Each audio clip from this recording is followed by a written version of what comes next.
un syndicat est mis en place pour régler les questions internes à la copropriété, travaux, entretiens, règlements. Mais malheureusement, parfois, ça ne suffit pas. C'est un reportage de Mohamed Madri et Salim Ahmed.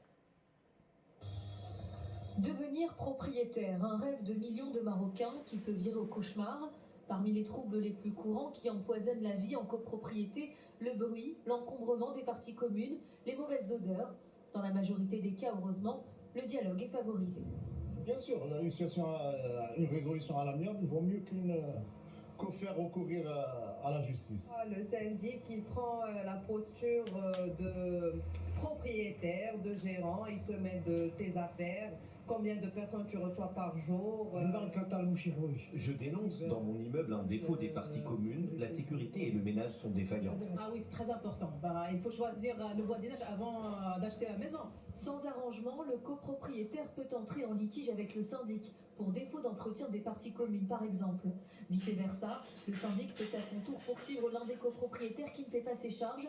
L'essentiel des problèmes de copropriété amenés devant les tribunaux civils concerne d'ailleurs le recouvrement.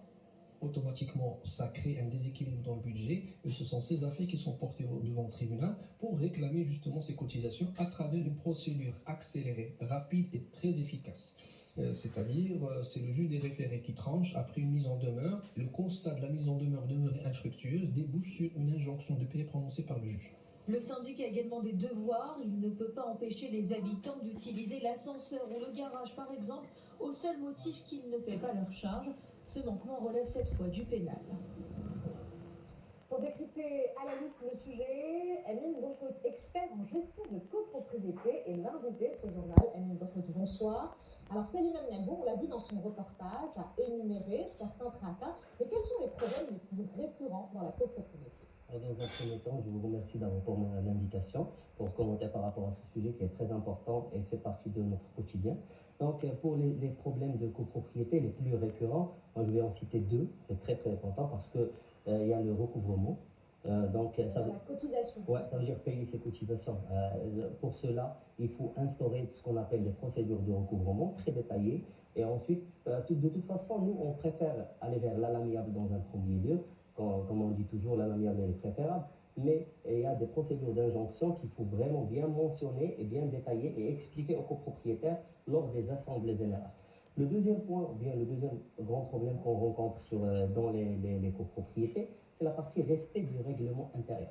En général, il y a des votes sur des règlements intérieurs qui sont là, mais des règles d'interdiction et tout, mais il n'y a pas ce qu'on appelle des mécanismes d'interdiction. Il n'y a pas de pouvoir explicite donné au syndic ou bien aux chargés, bien responsables de site, aux administrateurs, comment appliquer ces mesures ou bien ces interdictions. Je donne un exemple, par exemple le jeu de ballon. Lorsque j'interdis le jeu de ballon dans une zone, il y a comment appliquer cette règle. Dans un premier temps, confisquer le ballon, le remettre à les parents, être sensibilisé pour arriver enfin à une pénalité ou ce qu'on appelle des conditions d'aggravation de choses.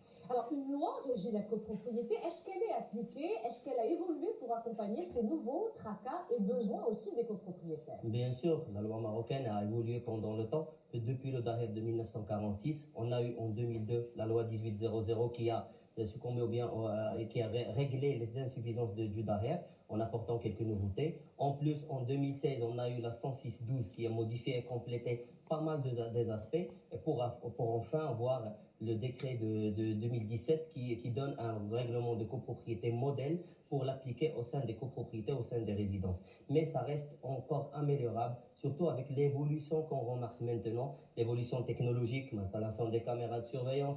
Par exemple, lors de la pandémie, de la crise de la Covid-19, on a eu un problème d'organisation d'assemblée générale. Il faut que la loi suive avec une présence virtuelle, comme on remarque ces derniers temps. Alors, est-ce que le recours à un gestionnaire privé de syndic peut être l'une des solutions? Quels sont les avantages et surtout le coût pour les résidents d'un immeuble, par exemple?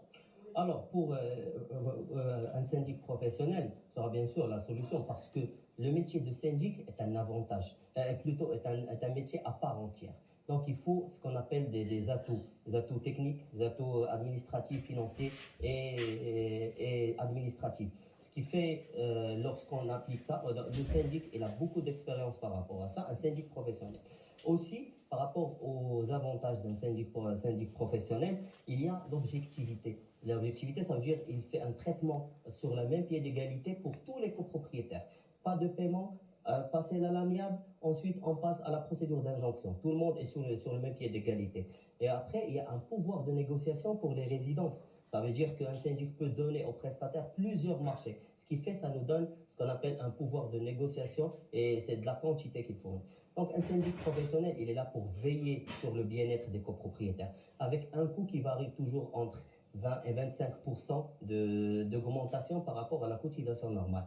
Et on ne peut pas citer de chiffres exacts parce que les copropriétés, ça diffère. Et tant que le nombre des résidents il est réduit, la cotisation va être importante, bien sûr, parce que les besoins, ils sont là. Et donc, il faut couvrir par un nombre réduit des copropriétaires. Amine Bouhoud, merci pour Merci à cet vous. éclairage. Merci d'avoir été parmi nous ce soir. Merci beaucoup.